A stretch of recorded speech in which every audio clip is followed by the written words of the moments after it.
Here's Marshall versus Ladybug. This is a DPP Battle of Titans. Ladybug already not making the right move. If his Hippowdon does not have Stealth Rock, which I have seen a few times, I think it's kind of a waste. But at the same time, unless he's memeing, as the kids like to say, with Ban Hippo, but that's just going to make the game so much easier for Marshall. Just not getting up rocks in that situation every single time you go for some rocks. As Marshall makes a nice move there, switch-ins like Celebi and Shaman isn't really a switch-in, and Dragonite isn't either, but you know, a Celebi switch he can get rocks on.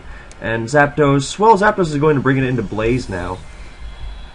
So, a good start for what's-his-face? For Marshall, for sure. Well, Tentacruel comes in now and eats the Blaze Fire Blast for a lot of damage, so that screams offensive. Now, if Marshall has a Ghost, then he can switch into it here, and those rocks are nearly guaranteed to stay. So Ladybug's running some, you know, semi-stallish looking things.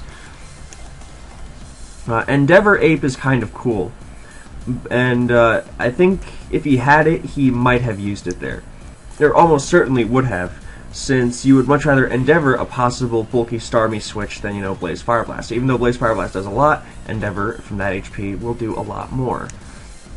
So Ladybug's not getting rocks, and that's going to bite him in the ass. I mean, unless the Hippo doesn't have it, but just I just don't believe there's a good reason to outrun Stealth Rock Hippo.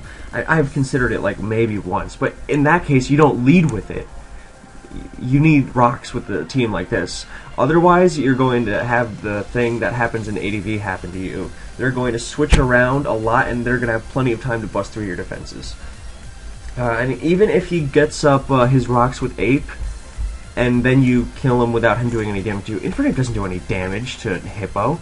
So I am just assuming he didn't have rocks on it, in which case Hippo was a bad lead choice. Of course, these offensive teams do not always have a Ghost, so Ladybug might get out of it with the spin-off, which will kill Ape with the Sand. I mean, unless it does quite literally 1%. And there's Hidden Power Electric. He does get the spin kill, which does 4, so double down, but Marshall is looking in command. I mean, Zapdos is at full, and that's not good for Marshall, because he doesn't have rocks up, and there's a Breloom. But with Sleeping Hippo, the necessity for Breloom greatly decreases, and he can still just double switch a lot to pressure Zapdos, assuming he has something to take it on. Jolteon, cool. I mean, Spadef sets of Zapdos with like Toxic and stuff. I mean, God forbid this has Light Screen. I love Light Screen Zapdos, but that would just be death. Then that could trouble him. But yeah, Marshall not having rocks on his end is definitely better. So there's Shaman, which eats an HP Ice for nothing. That is not Specs Jolteon. That's not Life Orb Jolteon. So Shaman is also kind of trouble, since nothing is going to eat Leech Seed. Also, Marshall is on the Raiders, and they lead 3-1 over the Sharks. Signal Beam, so Expert Belt Jolteon is, I don't like it. I mean, it can, against frailer offensive teams, then its coverage is nice. Like, but at the same time, it's so weak, it rarely makes a difference. Just plow through things with Specs Thunderbolts, as Zapdos and Rotom have taught us is effective. I mean, especially Jolteon, because it outruns fucking Scarftar. And, or, you know, Life Orb is the Wimp's way to use Jolteon. The real way to use Jolteon is like Sub-Pass Wish. I love that set. But, you know, for offensive sets, purely offensive sets, I can forgive Specs. So there's Dragonite, which also loves not having to deal with Stealth Rock. Look at how... So he's using Rest Shaman. That's cool. Leech Protect is the standard Shaman set. And it often runs into healing issues, considering how it relies on being able to leech things for recovery. So Rest is very nice to see there. And it will keep him healthy throughout the game. So there's a switch to Zapdos, which becomes much more threatening to the team with without Stealth Rock. So Ladybug getting that spin-off is huge, but I mean, it's a pretty good switch into Dragonite. And Spadef Zapdos is just a real pain in the hell. What am I, French? Anyway, so Ladybug's lasts are, I mean, a Steel, you know, probably Spikes, possibly like a Spiritomb. Although, you know, nothing's set in stone. You could have I don't think it's going to be a poison type, and he's got Toxic Spikes Tenna, so, or assumedly, offensive Tenna can or doesn't have to run T-Spikes. So maybe that's all the extra hazards he needs, but I would assume like Gengar or Spiritomb, which he likes. Zapdos can Roost for free here. We don't know anything about the set except that it has Thunderbolt and assumedly Roost. So, and I mean, we know it's got Thunderbolt always, unless it runs Discharge. So he can Roost for free, and that does a lot. And he roars for no reason. Why would he do that? At least he's faster than the Dragonite. I just do not understand. Maybe he predicted a Signal Beam, wanted to scout more of the team, but, you know, if he just... well, I know it's not a bad move, you know, but if he just goes for his Thunderbolts, then... and he gets a DD on the Forced Roost, so if this is... well, it took a lot from that T-Bolt, so I am going to assume physically defensive, which can roar the D-Knight out, or use HP Ice. Either is fine. Well, I mean, if he got Rocks, then this likely wouldn't even be a contest. I mean, that D-Knight would be crippled as fuck. I mean, Marshall probably, or not probably does have, because people have shied away from using Starmie on every team, but I mean, the possibility of Starmie is there.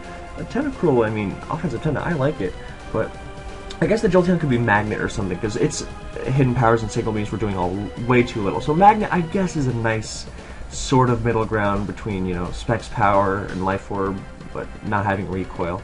I mean, it makes the other things weak as shit, but the Magnet, T-Bolts, they hit hard, so that did a lot. Anyway, speaking of doing a lot, this Outrage is going to do a ton. Of course, Ladybug is probably not all that concerned with Breloom, considering he's got Zapdos and Shaman. Oh, Dragon Claw, is that Life Orb? No, it's not. He just gets Thunderbolted, now he gets 2 KO'd. So, maybe he was hoping for Life Orb to wear it down as well, which would have taken it out on the next turn, so Zapdos and D-Knight, another double down. Marshall would still have the advantage because of the Sleeping Hippo, plus the Breloom to switch in on it, so to not give it a million turns to wake up. Oh, he's now going to the Sleeping Hippo, which takes a lot, so I'm thinking that's Adamant D-Knight, just a physically bulky thing. Zapdos. Oh, Scizor on the Aqua Tail. So, Scizor is not something you usually see on semi-stall teams, or bulky teams like this, but it's a good choice. Bulky SD is a great sweeper. In fact, I think it's the best in the metagame. So that Aqua Tail stings. And he predicted another DD or something, or a Roost. Possibly Roost would just be... it would probably win, but now he gets a free Bullet Punch off and some more leftovers. D-Knight could E-Speed, but not worth the risk of something stupid happening. If he even has E-Speed. I mean, Dragon Claw Aqua Tail does not have great coverage as is. So, I doubt he has it. Probably like, he could be running Thunder Punch, which is funny. Earthquake is possible too. Or Thunder Punch even, I was thinking, because Scarm and Empoleon. And super effective hit on Waters, since he's not running Outrage, so he wants to sting those guys. Of course, that Life Orb, it's not doing a ton, but he poked a big hole in that team. So now the score is 5-4 Ladybug, with the sleeping, now almost half-health Hippo. And offensive teams without fire attacks, they tend to struggle with this Scizor. Scizor is just amazing, because it used to be bulky choice-based Scizor every team. Then Scar popped up a little while. But people would just, you know, I don't OHKO Scizor, but I'm just going to hit it a lot, and it's going to get worn down. Then, Life Orb, Lefties and Roost with a lot of bullet popped up, and people were like, oh, shit, I can't kill this thing. So, Marshall's thinking about his next guy, so he's planning around it, and it's going to take a bit of finesse. So, again, the Rocks thing. Nothing else has shown Rocks on this team, and I don't think it's likely that his last has it. Bulky SD Scizor doesn't really make use of T-Spikes, because its counters aren't really T-Spike prone. I guess it wears down 8 faster, but you could, you know, use spikes for the same purpose while also wearing down Heatray, who's public enemy number 1. So Magnet, if this is Spadef Scizor, which, I mean, bulky SD Scizor with just max attack is kind of, I wanted to try it, because at the same time the bulk is just so, it makes it go from pretty easy to wear down to, oh man. And he goes to Lucario. I guess he thought he could scare it out. But Luke is a threat to bulky SD Scizor. It actually walls it, relatively speaking. Is a good check to it, because not only do they have to invest in Spadef, and physical defense doesn't really make a huge difference on it, And then they use their stabs. I mean, some use a fighting move, like Brick Break. Ace Matador always used Brick Break. I've used Superpower a bit. I know Malfoy's used Superpower. Usually I stick with Bug Bite or U-Turn. But fighting moves are fine too, so Marshall nicely checks for it. And, I mean, he's still getting worn down. And Ladybug's team, those pokes he's got are very nice at wearing offensive teams like this down before they can, letting them, I don't know about letting them beat themselves. That's not exactly the right terminology, although it's similar. So there's a Swords Dance on Breloom, and unless it's a Superpower Loom, it's going down without doing any sort of significant damage. Of course, any Superpower Loom is great. I use Superpower because I also use Mach Punch, and I don't like being helpless against Skarmory. So Bullet Punch doesn't even 2KO any subs. That is a physically defensive as fuck Breloom. But that also means it's getting one Focus Punch, and well, it's going to be in Lucario range, which is what he was aiming for. And physically defensive Breloom is great, and that stings, because bulky Scizor is bulky, but it is not, physically a huge tank. I have put some defense EVs on it before for CB Flygon and such.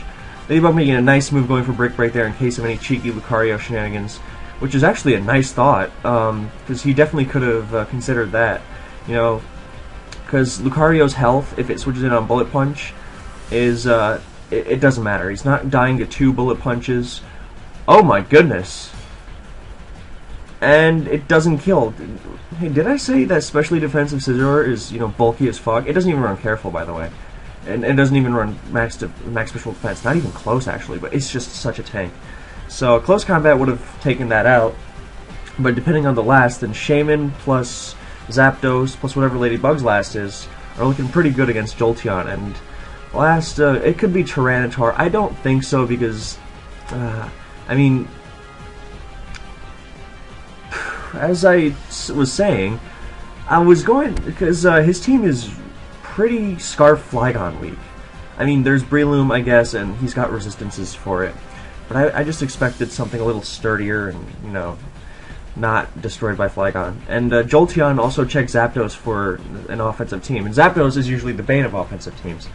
And Tyranitar helps it along with that. I guess with Magnet, it's not as good as just busting through it. But so Ladybug is now 2-0 in DPP as Marshall picks up his first loss for a 2-1 record. And the Sharks go to pick up a win, and they are now down 2-3 against the Classiest here in Week 3. Thank you guys for watching. I'll catch you next time.